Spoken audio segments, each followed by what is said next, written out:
Welcome to The Business Coach, a show in which we are out to help entrepreneurs better their business. Today on the show, I'll be meeting up with a young photographer, Festolang, and we want to identify the challenges he's going through as a business and hopefully create strategies to ensure that his business moves to a higher level. Come with me. Hey, Festus.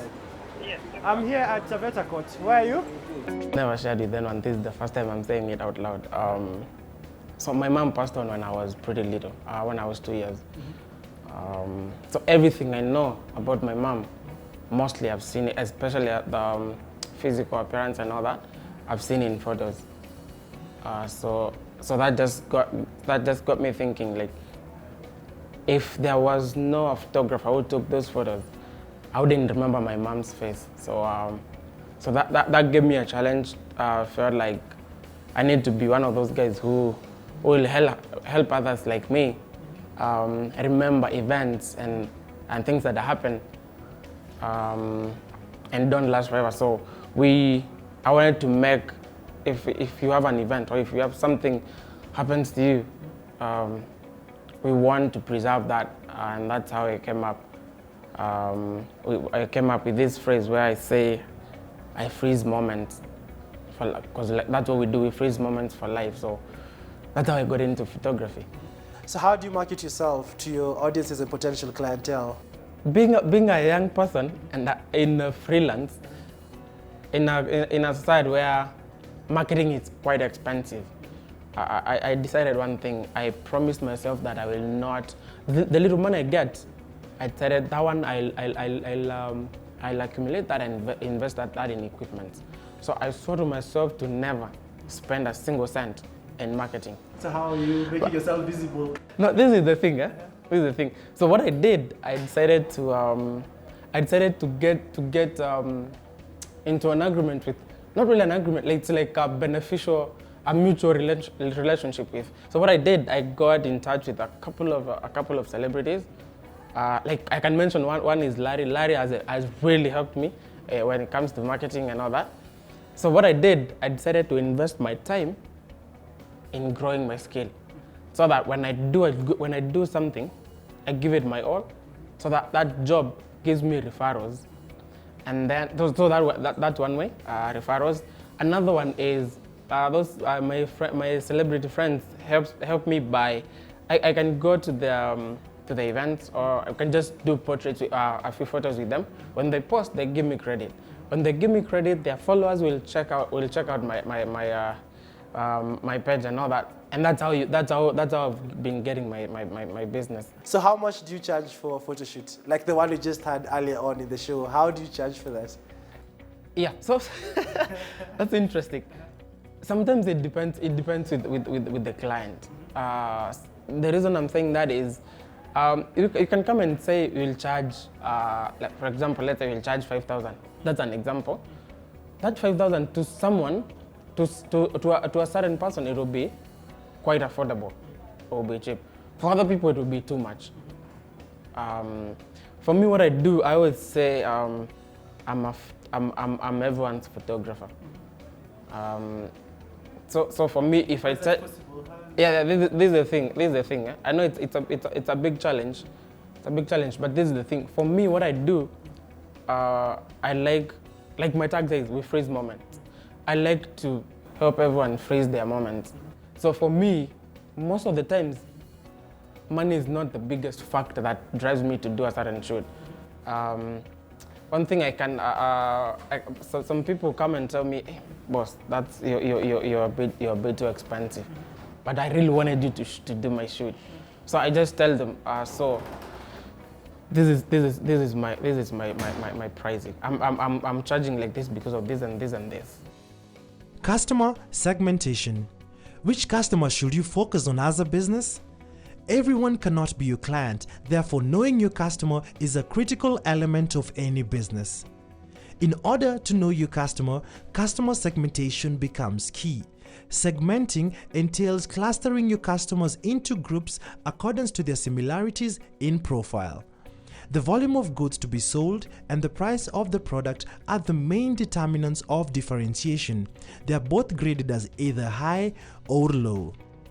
Profitability of a segment determines which client segment to focus on. You define profitability by the revenue that comes in from the segment less the cost to serve the client.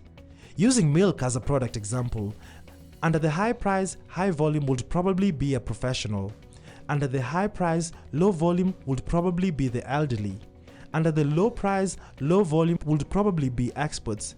Under low price, high volume would probably be teens. Once you draw the chart, you can know which customer to focus on according to the profitability. So I know you just don't want to be where you are right now as a freelance, you want to grow your business. So what are some of the plans you've put into place to scale up your business, to ensure that Festolang one day is a corporate company? One thing I was trying to do was trying to build a brand. Because people tend to trust a brand they can associate. They like to trust a brand they can associate with. For example, let's say if I've seen you doing something, if I've seen you with something, and it's a good thing, nikiona mahali, I'll be like, oh yeah, that's the same thing I saw with Ian. I can trust that brand with that. I can trust that thing, that particular item, because I saw you with it. Yeah. So what I did, one thing, I tried to build a brand that anybody would love to be a part of. So that way, when I go and approach a certain, let's say a certain company or corporate, they'll be like, oh yeah, I've heard of you, or I've seen you somewhere. I've seen your work and all that. So it'll be easier for me to get business from them, rather than just doing a lot of marketing and not getting. Festolang as it is right now, is it a business? Is it a brand? What exactly is it? Are you a registered company, a sole proprietorship, partnership? What exactly are you? First of all, that's my name. So I decided to go with it because people had already started using it. It had already gotten a certain buzz. It will be a limited company. So it's in the process of registration. I'm hoping by early next year that will be done, so that we can get into business properly. Yeah. So that's another thing. The reason why I want to register, it's because I don't want just to depend on like individual clients, like just an individual or something. I want to go after corporates, government institutions, those big institutions, and with those ones, for you to work with them, you need to have a registered company where you're paying tax and all that. So that's my next phase. So Festolang will be a registered company very soon. Yeah, and it will be here to stay. Brand versus business entity. There's a difference between a brand and a business entity. A brand refers to a promise made by a business to deliver a certain promise made through its products or services, whereas a business entity refers to a registered business. However, elements of a brand such as a name, color, logo, and motto form part of the business entity. These are the elements customers of the business relate with in their interaction with the promised product or service. For instance, Standard Group PLC is a business entity, while Standard is a brand. Customers of the Standard Group PLC, through their interaction with the newspaper product, associate the name Standard, which is Kenya's bold newspaper.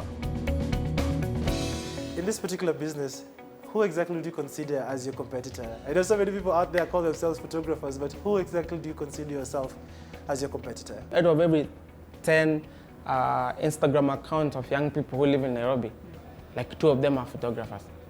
Yeah. So like there are a lot of photographers. So for me that should worry me, but I'm not worried because I look at that as my motivation to grow to sharpen my skill, to stand out. Yeah, I see them as my motivation to stand out, to do better, to be better than what they are doing. Because I want to be able to convince a client, come with, I'm doing this job for you, I will charge you 15,000. This is another guy who is doing the same job, will charge you 5,000. I want to be in a position where the client can choose to come work with me and charge them 15,000 than work with this person who is charging them 5,000. So for me that's not competition. That's motivation to be better. You've talked about quality. How do you quantify quality in your business? For me, I give every project my all. I use the best equipment I can get. I teach myself every day something new about the equipment I'm using, about framing, about lighting and all that. I don't just assume I'm Festolang, now I can relax and wait for business. I go out and work for business. Basically, I tell people that the biggest part of our work is convincing someone to buy something they don't need.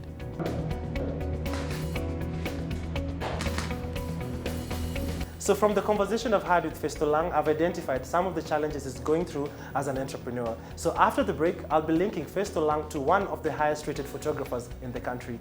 So keep it right here on KTN Home at The Business Coach.